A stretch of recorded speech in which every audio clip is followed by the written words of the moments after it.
Hey soldiers, the FTX fallout just keeps growing. Now we've got one of the liquidators who actually worked on the Enron liquidation saying that this thing is unprecedented. He's never seen anything like it before.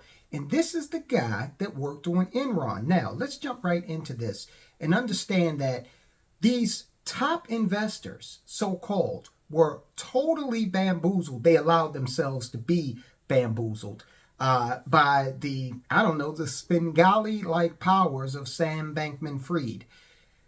This is Mr. Wonderful. I got a couple of videos. I want you to hear him very clearly. Now, on this first one, he goes on and on about magical regulation. Now, he knew that this company was not regulated before he got into it and invested millions of dollars. He knew that Canada had a regulatory system for these crypto exchanges, yet and still he invested anyway. Now he's trying to sound like, the erudite investor, but mind you, this guy has lost millions, not only for himself, but I believe for clients, allegedly. Let's protect the platform, as they say. So here he is. Listen to this. Because we can't attract sovereign wealth and pension to it. They refuse to invest because they have no platform to do it on a compliant basis. And they're certainly not going to invest on an unregulated, rogue platform. I don't pick any one of them. These unregulated platforms are never going to get institutional capital after what's happened here, ever. Not now, not ever. So the whole point is we need this regulation. Now, along with others, I'm not the only one, I'm going to be spending a lot more time in Washington really firing up my voice on getting this regulation through. I'm not the only person that's going to be doing this. I'm tired of waiting for it. Okay, so now he wants regulation. Now he's hot on regulation. So he knew it didn't exist for the company in the US prior to him getting involved. Now take a look at this, because this is very important. It's very telling how he's basically implying that retail investors are going to lose their shirts, but this puts him in a better position. Someone is out there on the brink of zero. That's okay. In fact, I'd argue that's a good thing when we get it. Now, do we get it? Okay, so you are arguing that someone has to go to zero. I think what I want to get is a few things from you. The first thing is, why do you think that someone has to go to zero for this industry to turn? Why is that the thinking? To force regulation. We can't move forward without regulation. And we've been stalled out as the various regulators fight the turf wars over who should regulate what. For example, should stablecoin be regulated by the Fed that oversees currency, or should it be regulated by the SEC? Okay, let's dig into this. Institutional money. Institutional money is typically pension funds. People who are, retiring, they're out there working, they're firefighters, cops, they're teachers, and they're out there working, and there's a public pension system that's supposed to be managing these investments. And I got to tell you something on a more personal level, which, obviously people don't want to hear right now, but I've met Sam multiple times. I talked to him last Thursday, actually, when this thing was, boiling over, trying to get the actual amount he was trying to raise, because there was a lot of interest in institutional and sovereign wealth at the time. In buying a piece of FTX before all the regulation, before the whole thing collapsed. But his parents, I mean, you've never met nicer people than that. Sam, if 9 out of 10 people I talked to that have met him don't think he has an evil bone in his body. The guy was a really interesting guy. Now, look, he's going to have to suffer the slings and arrows, but I still like the guy. I feel very sorry for him. But I don't have he's a good person. And at the end of the day, he got himself in a bad place. All right. So was pension money and sovereign wealth fund money, was it interested or wasn't it? Without regulation, because we can't attract sovereign wealth and pension to it. They refuse to invest because they have no platform to do it on a compliant basis.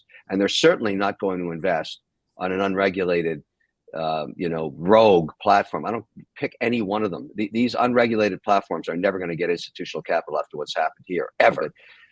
I've met Sam multiple times. I talked to him last Thursday, actually, when this thing was, boiling over, trying to get the actual amount he was trying to raise, because there was a lot of interest in institutional and sovereign wealth at the time.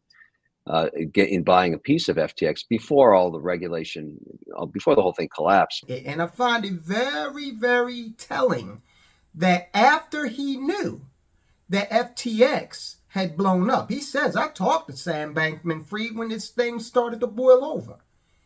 Then he started to, he went into how these firms, these pension funds and, well, the sovereign wealth funds and the institutional money wanted to maybe take a look to see if there was opportunity and a bailout or something. And he knew what was going on. So this guy, Mr. Wonderful, there's someone out there saying that he ought to lose his seat on the Shark Tank. I think so. Why is this guy still out there after heavily promoting something that turned out to be very detrimental to small investors and would have been extremely devastating to retirees? Again, cops, firefighters, teachers, those to city employees, those types of people who are relying on these institutional investors to make sure that after a life of working their asses off, they can, have some money in their golden years when their prime earning years are over. So, Mr. Wonderful, not so much. Now, there is the auditor out there, the person who sat through the liquidation of Enron and administered that whole thing. He's saying, man, this thing is bad. Okay, so FTX's new CEO and liquidator, a guy by the name of John Ray III, he is the person who sat in that same role for Enron. When Enron collapsed and, it ended up, some of the investors got like 50 cents on the dollar, which again is better than 49 cents on the dollar, better than zero. I'm not sure how that whole thing worked out. I'm sure that the guy who had a couple of 100 shares of Enron over in his 401k probably wasn't made whole. These things tend to come out in favor of the, wealthy first. And then if there are any crumbs left, then, maybe you as an individual retail investor will get something. But that's typically not the way it works out. John Ray III, who also oversaw the unwinding and liquidation of Enron, admits, quote, "Never in my career have I seen such a complete failure of corporate controls and such a complete absence of trustworthy financial information as occurred here." Now, you heard Mr. Wonderful talk about regulation. And you guys, the government typically doesn't do most things that it does correctly. Okay. However, when it comes to this sort of thing, financial regulation, what they do have the power to do, which should serve as a deterrent to malfeasance, is they have the power to put your ass in a federal prison. And that's exactly, I was going to say that's exactly where Sam Bankman Fried will end up. But I don't know, because he was well connected. I mean, extremely well connected. Now that the House has flipped over to the Republicans, I don't know, maybe his fortunes will be less clear. But I don't know. You just never know these days. You know that money talks. You know that influence does as well. And you know that if you were to go out there and bounce too many checks, you'd end up in prison. But Sam Bankman Fried, I don't know. We'll see what happens. And just in case his shock at FTX's fraud, and they're talking about John Ray III here, of epic proportions was not clear enough, he adds that, quote, "From compromised systems integrity and faulty regulatory oversight abroad to the concentration of control in the hands of a very small group of inexperienced, unsophisticated, and potentially compromised individuals, this situation is unprecedented." All right, let's dig into that statement, because he told you a lot right there. First of all, he said these people were a small group. They were very inexperienced. They were all young people, okay? And look, I'm not saying that young people can't be smart.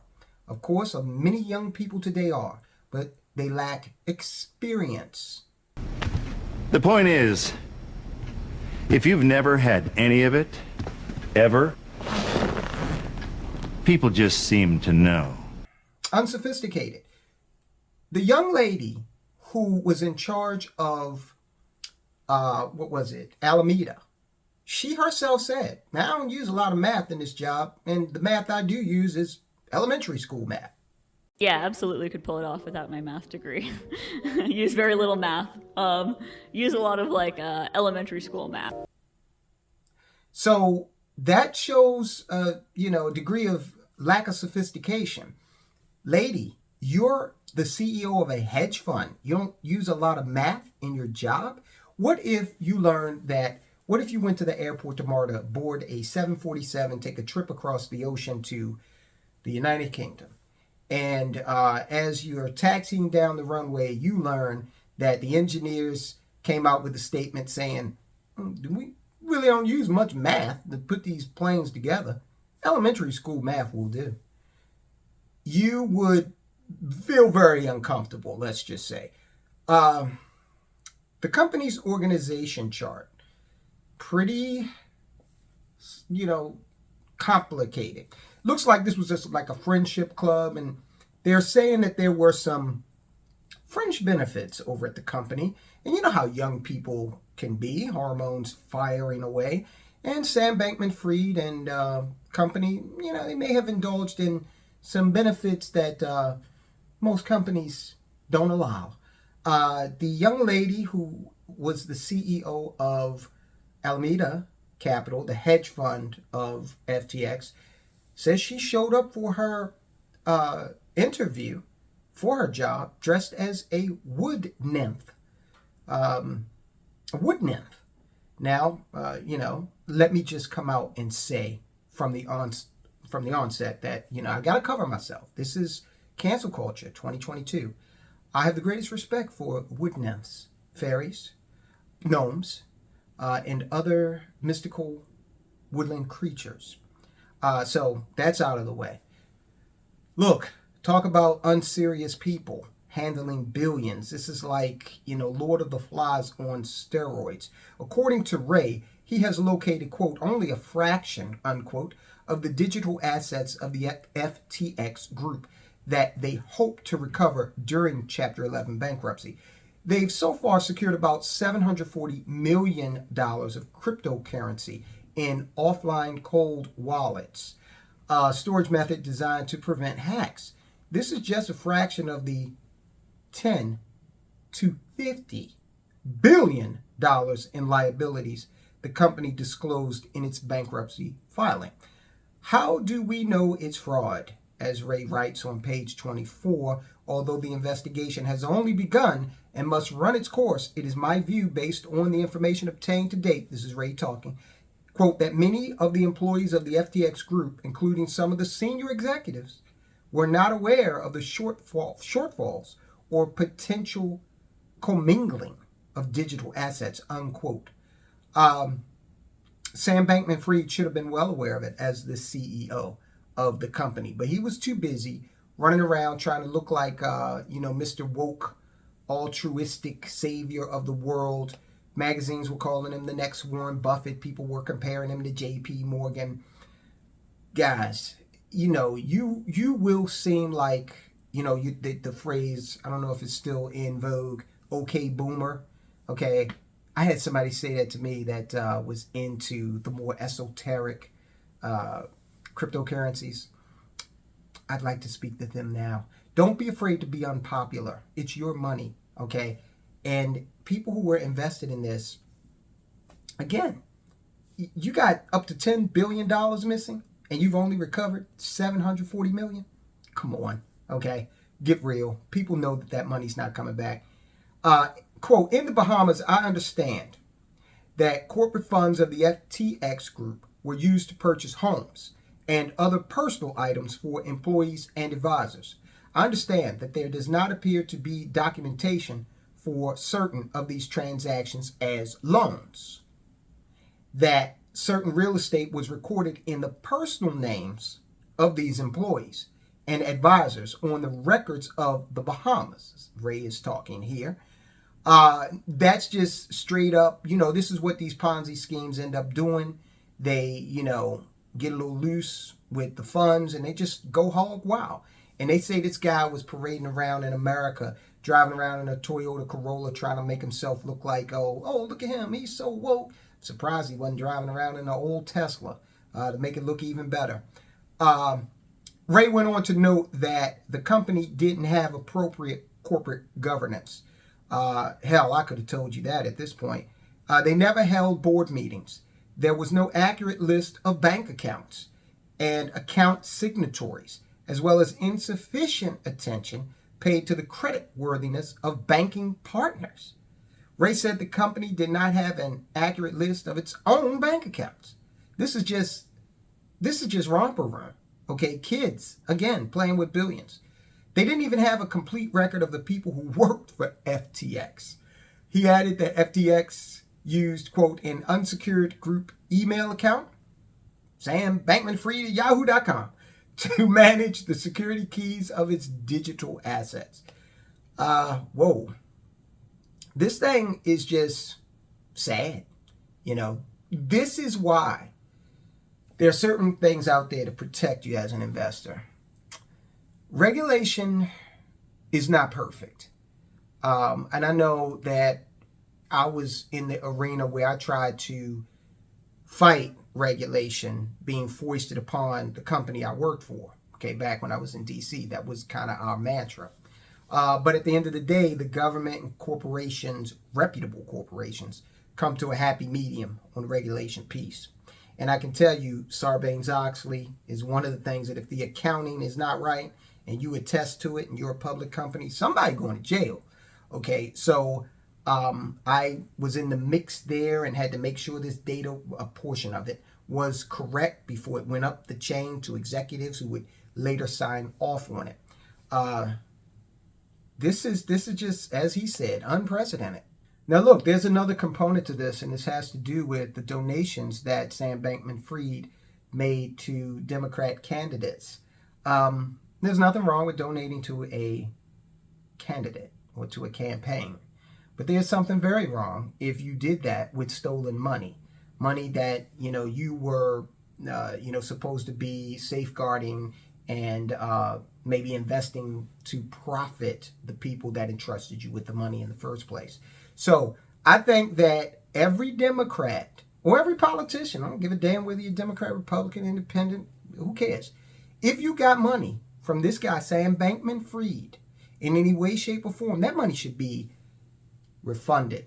Okay, put it back. Let Ray put it toward making these investors whole. And enough, you just can't say enough about walking away from some stuff if it doesn't smell right.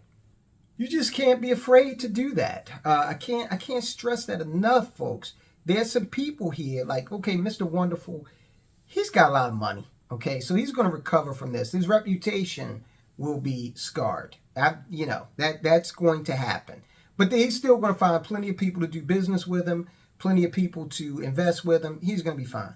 But think about the young man or young woman who maybe they're in their 20s and they said, this crypto thing seems exciting. It's different from the stocks and the bonds that my mom and my grandmom and dad used to invest in. It's easier to get into than real estate. I don't have to come up with a down payment and all that stuff. I can just jump right in. And here's this guy, this dynamic guy, Sam Bankman Fried. He's young, like me. He's got this lady over here working at his hedge fund, Alameda Capital. She's young, like me. And they're brilliant because you're constantly being told how brilliant these people are. And then, hey, there's Tom Brady. There's Steph Curry. There's Shaq. There is Tito Ortiz. There are all these people. How could all of them be wrong? They are telling us that this is the place to be. And so you can imagine how some people out there hardworking invested their money with this outfit. And now they're in a situation where they don't have, Mr. Wonderful is talking about he's going to go down to DC and fight for regulation. Well, that 20-year-old, that 25-year-old person that we just spoke of, they work. Okay, they're not doing that. They don't have the influence to, kind of pick up the phone maybe and speak to people who are in charge and, kind of finagle their way into recovering some of the money that they may have lost in this failed investment. So the people that, like Kevin O'Leary, who should have been the main ones raising a red flag, because you heard him say that he knew there was no regulation, but he jumped in anyway. The people that should have been the number one frontline, drum major in saying, hey guys, this whoa, something ain't right. Now we got to look a little deeper. The main ones, they didn't do that, and they typically are the ones that make out in the end. So you have to look out for yourself and make sure you do a healthy amount of due diligence. If it gets foggy and you can't see numbers that make sense, somebody's talking and doesn't make sense, just walk away. Plenty of other things to invest in. And remember, if there were a get-rich-quick scheme, we'd all be rich. All right, Germany, they're actually expecting civil unrest, riots, and bank runs due to the fact that they may be facing blackouts this winter. Check this video out. Understand what's going on in that market. This is what you have to do in order to invest wisely. You got to know what's going on out there. You got to know the players. Watch this video and learn what's going on in Europe thanks to government policy all over the Western world. It's taking us back to the dark ages. Folks, I will talk to you soon.